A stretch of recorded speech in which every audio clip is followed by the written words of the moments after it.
So hello everyone, आज की video में हम लोग बात करेंगे यार कि बायोलॉजी में आप 360 आउट ऑफ 360 का परफेक्ट स्कोर कैसे ला सकते हैं नीट 2023 में। तो बायोलॉजी जो है हमारा इजीएस्ट सब्जेक्ट है एंड सबसे आसान होता है उसमें स्कोर करना। अगर आप बल्क स्कोर उसमें ले आओ, तो अगर आप फिजिक्स केमिस्ट्री में ठीक ठाक स्कोर भी ला रहे हैं, आप 150 भी ले आओ, तब भी जो आपका टोटल स्कोर है वो 660 बन जाता है एंड आपको एक अच्छा खासा कॉलेज अलॉट हो जाता है। तो बायोलॉजी में कैसे आप 360 ऑफ 360 लेके आओगे, इसके बारे में आज हम बात करेंगे। एंड इन प्लान्स को यूज करके मेरे बहुत सारे स्टूडेंट्स हैं जो बायोलॉजी में हमेशा परफेक्ट स्कोर लेके आते हैं एंड आज अपने ड्रीम मेडिकल कॉलेजेस में बैठे हैं।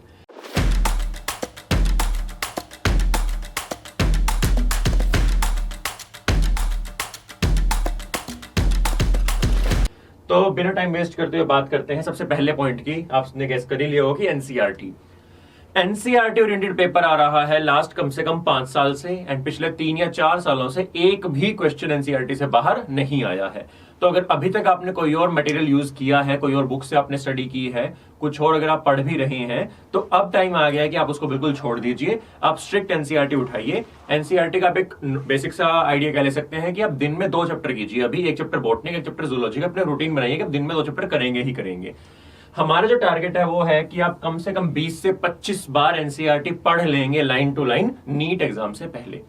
ये जो मैं टारगेट दे रहा हूं ये यूजुअली मैं 30 to 35 टाइम्स का देता हूं, लेकिन क्योंकि अब टाइम कम है तो अगर 20 से 25 बार भी अगर आप कर पा रहे हैं तो होपफुली आपकी जो एनसीईआरटी वो इतने अच्छे टिप्स पे होगी कि आप क्वेश्चंस को इजीली अटेम्प्ट कर पाएंगे।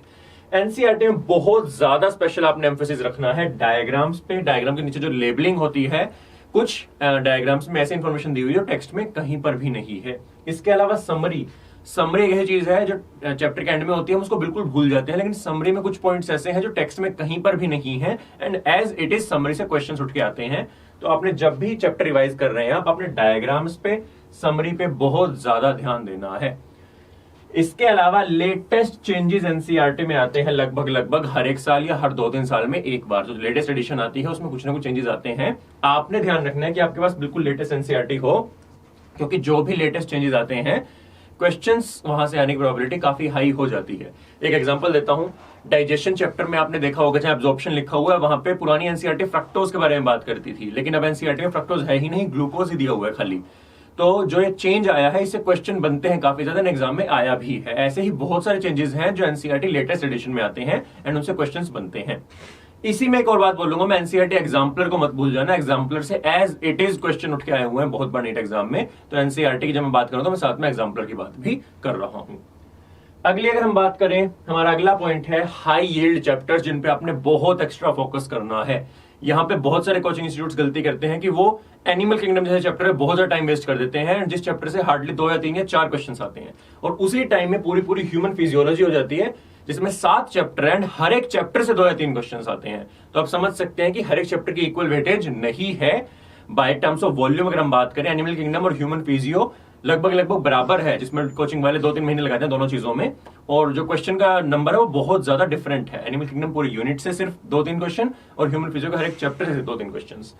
ह्यूमन फिजियो है, इसी तरीके से जेनेटिक्स दोनों चैप्टर्स हैं। इसके अलावा एवोल्यूशन, तीनों चैप्टर्स मिला के क्वेश्चंस का नंबर काफी ज्यादा होता है, काफी इंपॉर्टेंट है। एंड एक छोटी सी यूनिट है बायोटेक 1 and 2, दोनों मिला के ही पेजेस की टर्म्स में बहुत छोटी यूनिट है, बट नंबर ऑफ क्वेश्चंस बहुत ज्यादा आते हैं। एंड जो लास्ट यूनिट है +2 की, दैट इज इकोलॉजी। इकोलॉजी बहुत इंपॉर्टेंट यूनिट है एंड इसका जो लास्ट चैप्टर है एनवायरमेंटल इश्यूज, जिसको हम यूजुअली छोड़ देते हैं कि लास्ट चैप्टर है यार, इसके बारे में कौन ही पूछेगा। नीट 2022 में हाईएस्ट नंबर ऑफ क्वेश्चंस इस अकेले चैप्टर से आए थे। 4 क्वेश्चन आए थे एनवायरमेंटल इश्यूज से। तो अपने इकोलॉजी को बिल्कुल नहीं भूलना है, एनवायरमेंटल इश्यूज को बहुत ध्यान से सीरियसली पढ़ना है। तो ये 4 इंपॉर्टेंट यूनिट्स हैं, इनको आप बार बार पढ़ेंगे क्योंकि आपका बल्क जो एग्जाम है वो इन 4 यूनिट से आने वाला है।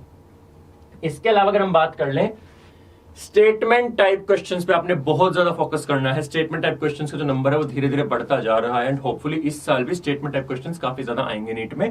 तो आपने अभी से ही प्रैक्टिस के हिसाब से करनी है कि आप जो टेस्ट दे रहे हैं उसमें स्टेटमेंट टाइप क्वेश्चंस अच्छे खासे हों। इसके बाद अगर हम बात कर लें, नॉट ट्रू, ऑल एक्सेप्ट या which of the following is incorrect, ऐसे क्वेश्चंस आने के चांसेस बहुत ज्यादा होते हैं जो हम यूजुअली गलत कर देते हैं। हम नोट वर्ड नहीं पढ़ते, एक्सेप्ट नहीं पढ़ते हैं, या इनकरेक्ट को करेक्ट देख लेते हैं एंड हम आंसर गलत कराते हैं। तो यहां पे मैं बिल्कुल ब्लैंकेट एडवाइस देना चाहूंगा आपको कि आपके क्वेश्चन में, किसी भी सब्जेक्ट में जो क्वेश्चन आ रहा है उसका जो कीवर्ड है आप उसको सर्कल करेंगे। कीवर्ड मतलब क्वेश्चन है all of the following are true except, तो आपने एक्सेप्ट पे सर्कल कर लेना है, पहली बार में ही पढ़ते ही सर्कल कर लो।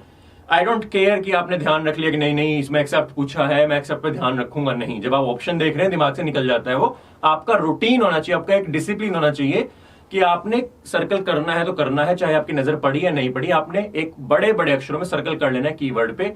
All of the following are incorrect, incorrect पे सर्कल कर लो। All of the following statements are true, true पे सर्कल कर लो। समझ में आ रहा है आपको कि जो कीवर्ड है उसको आपने सर्कल करना ही करना है, इससे जो आपकी सिली मिस्टेक होती है वो बिल्कुल ही अवॉइड हो जाएगी।